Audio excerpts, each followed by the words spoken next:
الشخصيه الاكثر غموضا في تاريخ البرامج الكرتونيه جيلبن. علاش كنشوفوه ديما في كاع الحلقات ساكت وكاع ما كيتكلم، وتمن الجسم ديالو ديما جامد في بلاصتو وما كيتحركش بتاتا. في الاول بديت كنقول مع راساتي الموضوع مجرد شخصيه عاديه، وخصوصا ان هادشي كاين في واحد الكرتون غريب بحال كلارنس، ولكن ملي مشيت قلبت وبحثت مزيان في هذا الامر اكتشفت ان هاد الشخصيه من وراها واحد النظريه وواحد السر كبير غادي يصدمكم ديال بصح.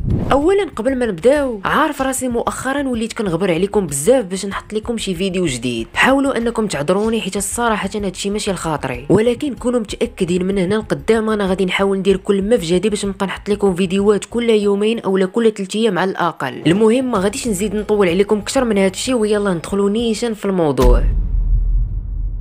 اول مره بانت فيها شخصيه جيلبن هي الحلقه الاولى من كلارنس، بحيث بانوا فيها التلاميذ بشكل مختلف وصغار شويه. الغريب في هذه الحلقه ان جيلبن كان طبيعي وتا هو كان كيبين رده الفعل ديالو بحالو بحال التلاميذ الاخرين. المهم العكس على ما كنشوفوا دابا، واقف وجامد بلاصتو بلا ما يتحرك وبلا ما ينطق حتى شي كلمه. وثاني ظهور ليه كان في واحد الحلقه بعنوان كلارنس مليونير، بحيث كلارنس في هذه الحلقه اخترع واحد النقود خاصه به غير هو وبدا كيفرقها على المدرسه كامله. هنايا طبعا بعض الناس اخترعوا واحد النظريه على هذه الحلقه وقالوا ان جيف هو السبب في شلل جيلبن، ولكن كاينين تفاصيل كثيره اللي كتثبت لنا ان هذه النظريه خاطئه 100%. يعني قبل ما يدفع جيف جيلبن على الارض بان لنا ديجا قبل من هذا المشهد في نفس الحاله جامد وما كيتحركش. وايضا من يبان لنا صغير في الحلقه الاولى شفناه في واحد اللقطه في نفس الوضعيه اللي متعودين عليها. فاذا على هذا الحساب علاش التناقض كامل؟ يعني علاش كنشوفوه كيتحرك في بعض المرات وخصوصا في هاد 2 حلقات؟ صراحه من مورا ما قلبت وتفرجت في دوك المقابلات ديال الصناع اللي قادوا هذا الكرتون لقيت الاجابه. بكل بساطه السبب اللي خلى جيلبن يتحرك في بعض اللقطات بحال كلشي وخصوصا في هذه الحلقات حيتاش الكتاب في البدايه ما كانوش مركزين عليه اكثر باش يخليوه يتحرك بحال هكا، كانوا حاطينه فقط على اساس شخصيه ثانويه في المسلسل. وهادشي اللي قالوا سبونسر كاتب ومؤدي صوت كلارنس.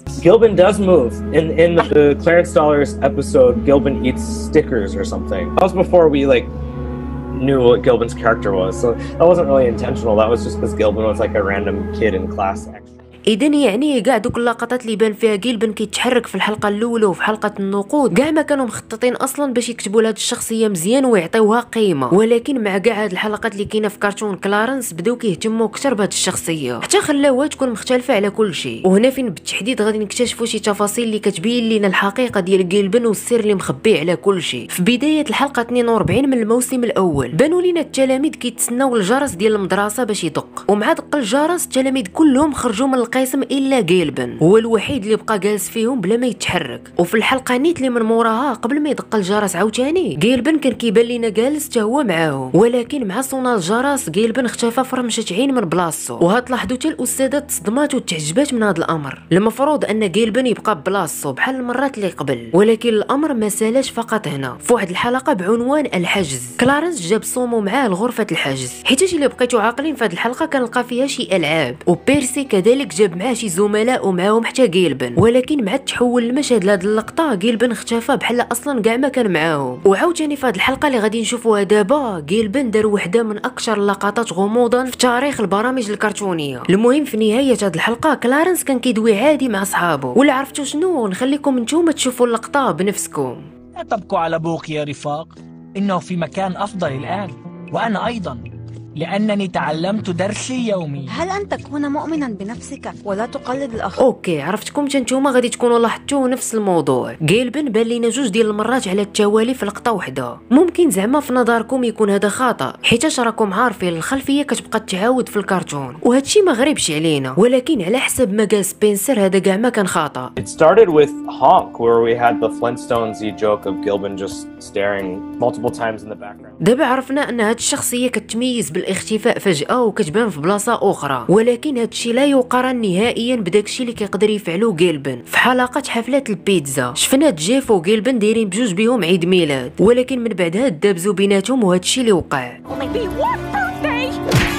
كما شفتوا جيلبن قدر يضربو بلا حتى ما يقيسو، بليس انه في واحد الحلقه قصيره عاوتاني جيلبن قدر يحرك واحد الكره بلا ما يقيسها، وعاوتاني وقع نفس الشكل في الحلقه 27 بحيث جيلبن قدر يحرك الكرسي مع شاف نيشان في الاستاذ وطاح. وبلا ما نساو عاوتاني حتى هاد اللقطه من هاد الحلقه. دابا عرفنا شنو قاد يدير جيلبن من غير الاختفاء، كيحرك الحوايج ويتحكم فيها. ولكن ما لاحظتوش واحد الحاجه في هاد اللقطات اللي لدابا مازال ما ذكرتهاش ليكم؟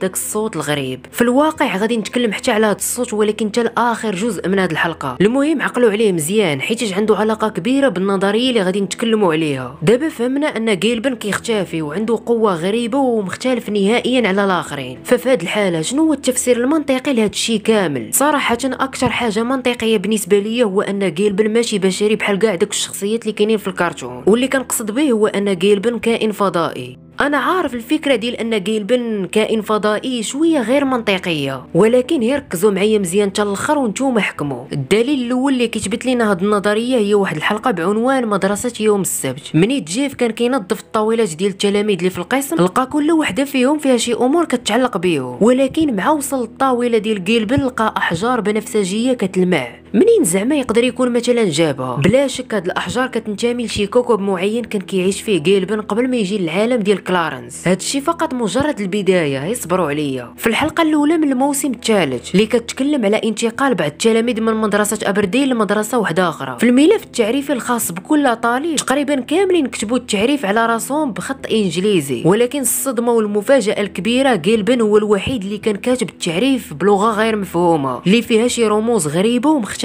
وفي هذه النقطه هنا فين غادي ننتقلوا لداك الصوت الغريب. في كاع المواسم والحلقات اللي في الكرتون كنشوفوا جيلبن كيصدر داك الصوت، وعلى ما كيبان لنا ان كلشي كان كيفهم هذا الصوت. هادشي اللي كانوا كيعتقدوه الاغلبيه فيكم، ولكن في الواقع هادشي ماشي صحيح. ديما في اللحظه اللي كيدوي فيها جيلبن كلهم كيتظاهروا على انهم كيفهموه غير باش زعما يديروا ليه خاطرو، بحال هاد اللقطه ملي بداو كيضحكوا.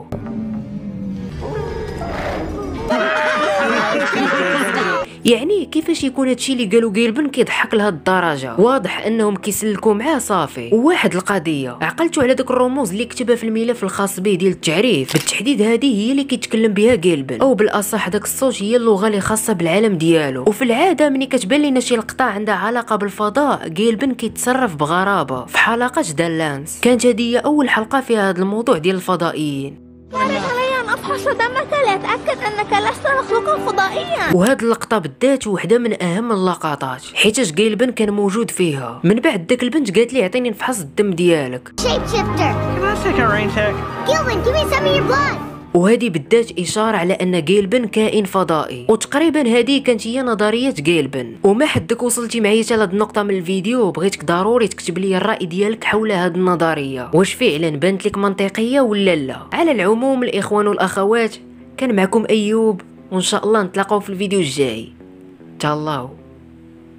فتيات القوة والساموراي جاك، متأكد غادي تكونوا عقلتوا على هاد البرامج الكرتونية، ولكن واش في خباركم ان البروفيسور والساموراي جاك هما في الحقيقه نفس الشخص، وفتيات القوه براسهم مصنوعين من دم اكو الشرير؟ فالنظريات اللي غادي نتكلموا عليها في هذا الفيديو فيها شي تفاصيل اللي غريبه وفي نفس الوقت غتدمر الطفوله ديالكم حرفيا، بحيث غادي نتكلموا على واحد المجموعه كبيره من البرامج الكرتونيه اللي بزاف منكم طلبوني عليها مؤخرا. ولكن قبل ما نبداو، الا كان كيعجبك المحتوى ديالي ما تنساش تخلي معك واحد لايك للفيديو والاشتراك للقناه. وبلا ما نزيد نطول عليكم كثر، يلا ندخلوا نيشان في تفاصيل الموضوع. النظريه الاولى اللي غادي